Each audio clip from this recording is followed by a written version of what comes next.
Hello बच्चों, कैसे हैं आप सभी। सॉरी, कल आपके लिए वीडियो मैंने अपलोड नहीं किया था। There is some problem in my phone.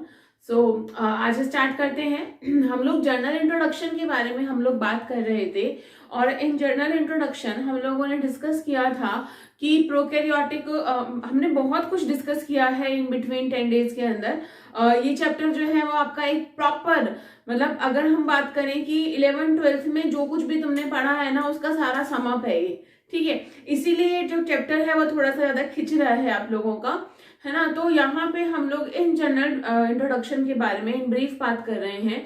So next जो हमारा चल रहा था लास्ट टॉपिक में, यानी कि लास्ट वीडियो के अंदर जो हम लोगों ने डिस्कशन किया था, वो डिस्कशन किया था हम लोगों ने किसके बारे में, रिमेंबर, हम लोगों ने डिस्कशन किया था प्रोकैरियोटिक एंड यूकैरियोटिक सेल्स के बारे में, ठीक है। जहां पे हम लोगों ने उनका ओरिजिन डिस्कस किया था, हम लोगों ने उनका स्ट्रक्चर डिस्कस किया था, उनकी सेल वॉल कैसी होती है बताया था मैंने आप लोगों को कि प्रोकैरियोट्स में सेल वॉल जो होती है वो एनिमल सेल्स के अंदर प्रेजेंट नहीं होती है। सेल वॉल कहाँ प्रेजेंट होती है, प्लांट सेल्स के अंदर प्रेजेंट होती है। एनिमल सेल्स के अंदर किसी भी तरह की सेल वॉल प्रेजेंट नहीं होती है, नहीं, ठीक है, ओके।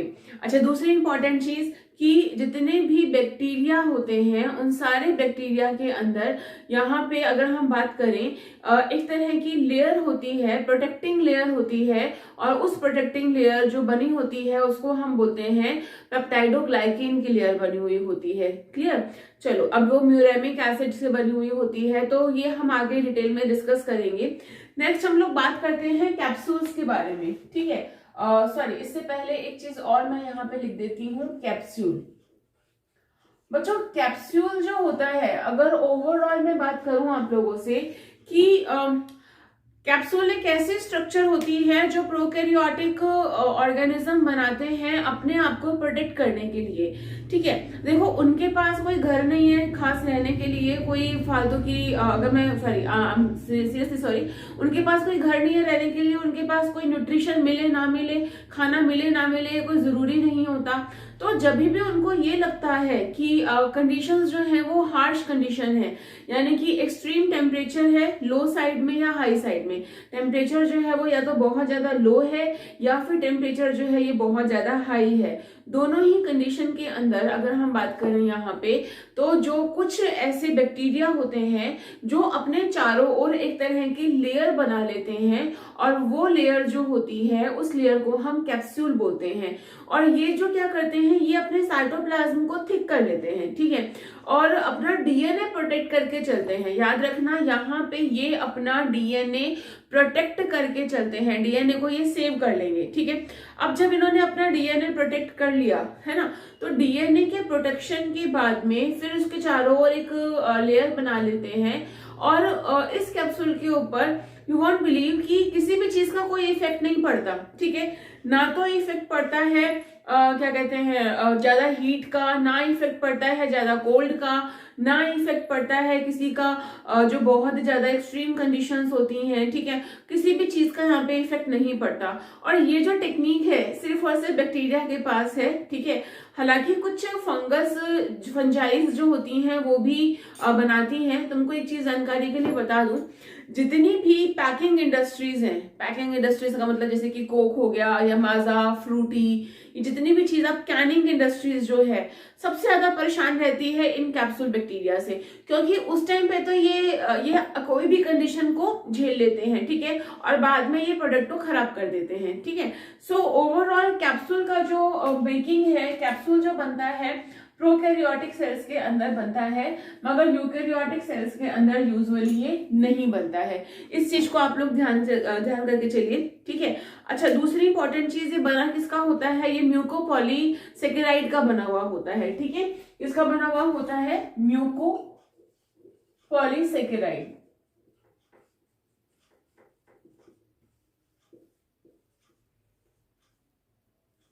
ठीक है, ओके। नेक्स्ट आता है प्लाज्मा झिल्ली। देखो प्लाज्मा झिल्ली एक ऐसी झिल्ली है जो, ध्यान आपको पता होगा ये चीज कि प्लाज्मा झिल्ली जो होती है ये बहुत ही कॉम्प्लेक्स होती है। सबसे इंपॉर्टेंट चीज किसकी बनी हुई होती है, ये बनी हुई होती है प्रोटीन और लिपिड की बनी हुई होती है, ठीक है।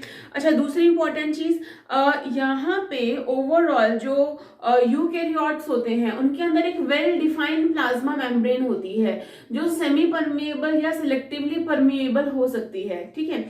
लेकिन यहाँ पे इसका काम क्या होता है प्लाज्मा मेम्ब्रेन का, यहाँ पे इसका काम जो होता है वो होता है चीजों को अंदर की तरफ लेके आना या फिर उनको लेके जाना, ठीक है। मतलब कोई भी जो अगर मैं एक नॉर्मल सी चीज कहूं आप लोगों से, किसी भी चीज का सेल के अंदर आना या किसी भी चीज का सेल से बाहर जाना, ये डिपेंड किसके ऊपर करता है, प्लाज्मा मेम्ब्रेन पे, यानी कि प्लाज्मा झिल्ली पे, ठीक है।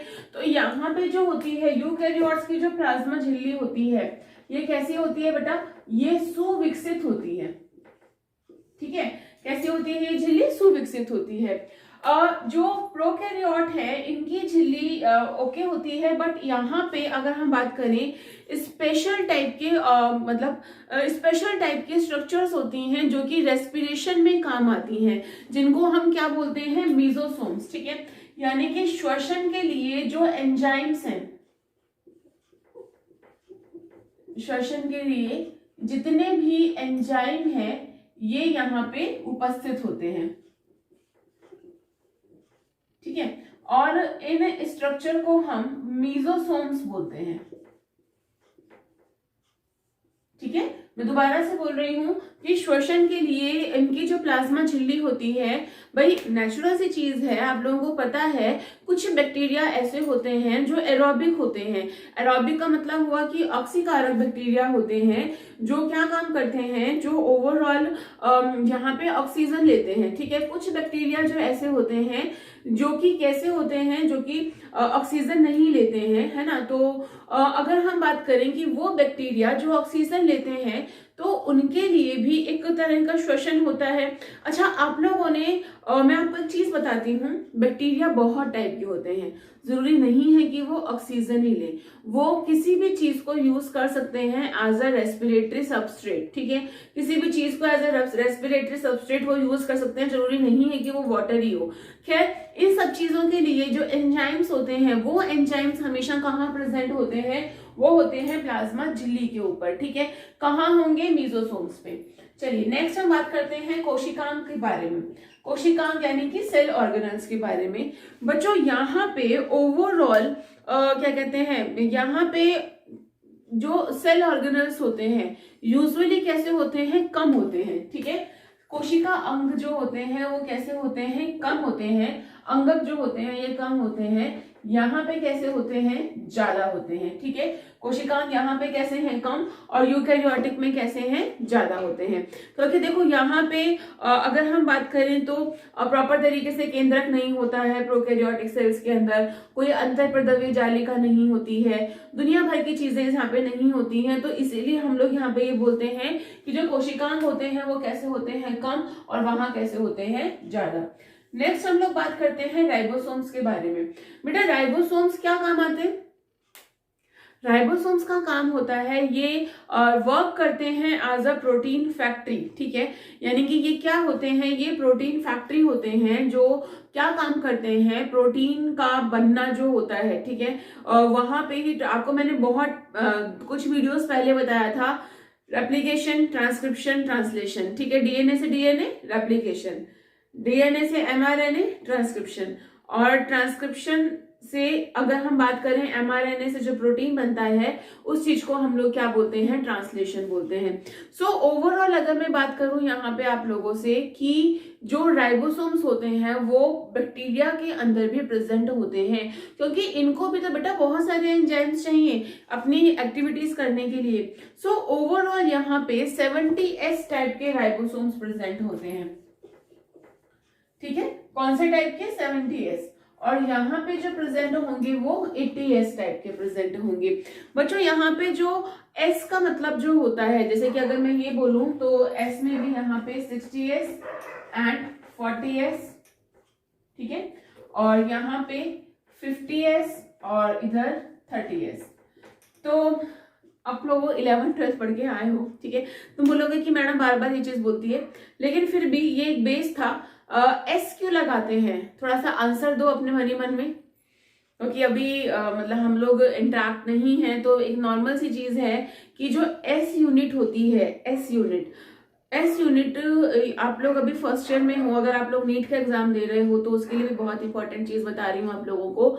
जो यूनिट एस है इसको हम बोलते हैं स्वेडबर्ग यूनिट, ठीक है। और जो ये स्वेडबर्ग यूनिट होती है, ये एक साइंटिस्ट ने बताई थी कि जो ये एक सेडिमेंटेशन यूनिट बोलते हैं इस चीज को, कि राइबोसोम जो होते हैं वो नीचे की तरफ सेटल डाउन हो जाते हैं, बैठ जाते हैं, और इसी चीज को हम क्या बोलते हैं, स्वेडबर्ग यूनिट बोलते हैं। सो ओवरऑल यहाँ पे जो आपके प्रोकैरियोट्स हैं वहां पे जो राइबोसोम होंगे वो 70S टाइप के होंगे, और यूकैरियोट्स के अंदर ये 80S टाइप के होंगे। नेक्स्ट आता है माइटोकॉन्ड्रिया। मैंने पहले भी कहा था कि यहाँ पे जो आपकी झिल्ली है, प्लाज्मा मेम्ब्रेन है, प्लाज्मा मेम्ब्रेन के अंदर यहाँ पे एक स्पेशल स्ट्रक्चर्स प्रेजेंट होती हैं जो कि रेस्पिरेशन के लिए रिस्पॉन्सिबल है, यानी कि श्वसन के लिए रिस्पॉन्सिबल है, और उसको हमने नाम दिया था मीजोसोम्स, ठीक है। तो यहाँ पे अगर हम बात करें तो माइटोकॉन्ड्रिया जैसे स्ट्रक्चर नहीं होती, उसके बदले में यहाँ पे क्या होते हैं, मीजोसोम्स होते हैं, ठीक है। लेकिन यहाँ पे प्रॉपर माइटोकॉन्ड्रिया प्रेजेंट होता है, ठीक है। तो यहाँ पे मीजोसोम्स प्रेजेंट होते हैं, बट यहाँ पे प्रॉपर जो माइटोकॉन्ड्रिया है, वेल डिफाइंड स्ट्रक्चर जो होती है वो यहाँ पे प्रेजेंट होती है, ठीक है। नेक्स्ट आता है अंतःप्रद्रव्य जालिका, यानी कि एंडोप्लाज्मिक रेटिकुलम। एंडोप्लाज्मिक रेटिकुलम जो होता है बेटा, ये दोनों टाइप का होता है। पहली बात, प्रोकैरियोट के अंदर एंडोप्लाज्मिक रेटिकुलम प्रेजेंट नहीं होता, बट यूकैरियोटिक के अंदर एंडोप्लाज्मिक रेटिकुलम प्रेजेंट होता है, जिसको आगे हम क्लासिफाई कर सकते हैं स्मूथ एंडोप्लाज्मिक रेटिकुलम और किसके अंदर, रफ एंडोप्लाज्मिक रेटिकुलम के अंदर, ठीक है। एंडोप्लाज्मिक रेटिकुलम को हमने क्लासिफाई कर दिया SER और RER। SER का मतलब कैसा हो गया, स्मूथ यानी कि चिकनी अंतःप्रद्रव्य जालिका, और ये हो गई आपकी रफ यानी कि खुरदरी अंतःप्रद्रव्य जालिका।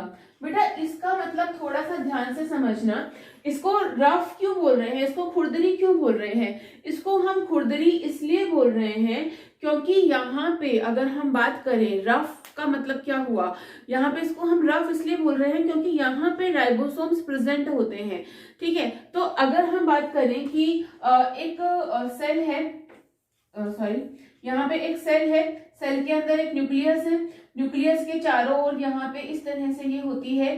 एक वाली साइड जो होती है, सेकंड वन साइड जो है वो स्मूथ है, और दूसरे के ऊपर क्या प्रेजेंट है, राइबोसोम्स प्रेजेंट है, और इसी वजह से ये कैसे हो जाती है, रफ सरफेस हो जाती है, इसीलिए इसको हम खुरदरी अंतःप्रद्रव्य जालिका कहते हैं। तो ओवरऑल अगर हम लोग बात करें, अंतःप्रद्रव्य जालिका जो है ये आपके प्रोकैरियोट्स के अंदर नहीं होती है। कहाँ होती है ये, यूकैरियोट्स के अंदर वेल डिफाइंड प्रेजेंट होती है। सो यहां तक कोई प्रॉब्लम है किसी को नहीं, एक बार और रिवाइज करा देती हूँ। कैप्सूल्स प्रोकैरियोट्स में है, यूकैरियोट्स में नहीं है। प्लाज्मा झिल्ली श्वसन के लिए यहाँ एंजाइम उपस्थित होते हैं, ठीक है, ज्यादा और कोई विशेष काम यहाँ पे नहीं होता है, ये सुविकसित होती है, और ट्रांसपोर्टेशन का काम जो होता है यूकैरियोट्स में वो यहीं से होता है। कोशिकांग यहाँ पे कम होते हैं प्रोकैरियोट्स में, और यूकैरियोट्स में ज्यादा होते हैं। राइबोसोम 70S टाइप के होते हैं, 50S और 30S, और यहाँ पे 80S, 60S और 40S, ठीक है। माइटोकॉन्ड्रिया क्या काम करता है, रेस्पिरेशन का काम करता है, तो ये माइटोकॉन्ड्रिया यहाँ पे कैसा होगा, सुविकसित होगा, ठीक है। किसके लिए काम में आएगा, वो श्वसन के लिए काम में आएगा, और यहाँ पे श्वसन के लिए एक विशेष तरह की स्ट्रक्चर्स होती हैं जिनको हम बोलते हैं मीजोसोम्स। फिर आता है आपका अंतःप्रद्रव्य जालिका। प्रोकैरियोट्स के अंदर ये नहीं होती हैं, और यूकैरियोट्स के अंदर ये विशेष तरह की होती हैं, दो प्रकार की होती हैं, और स्मूथ एंड रफ, चिकनी और खुरदरी, ठीक है। सो ओवरऑल जो है यहाँ पे इसका एक बार स्क्रीनशॉट ले लो, फिर आगे हम लोग इसको डिस्कस करते हैं।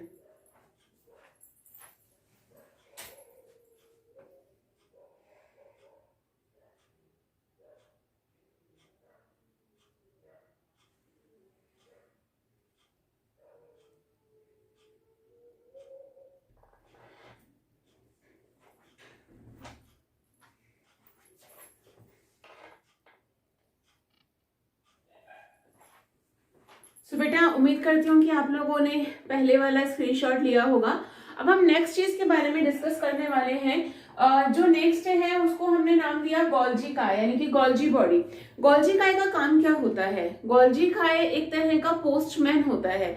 पोस्टमैन जानते हो क्या करता है, या अमेज़न का डिलीवरी बॉय क्या करता है कि कहीं से कोई सामान आया और वो हम तक पहुंचाता है, तो यही काम होता है ना गोल्जी काय का। एग्जैक्टली यही सेम काम जो है, बिल्कुल यही सेम काम जो है वो किसका है, वो गोल्जी काय का होता है कि जब प्रोटीन्स बन जाते हैं उनको अलग अलग स्थानों तक पहुंचाने का काम किसका होता है, गोल्जी काय का होता है।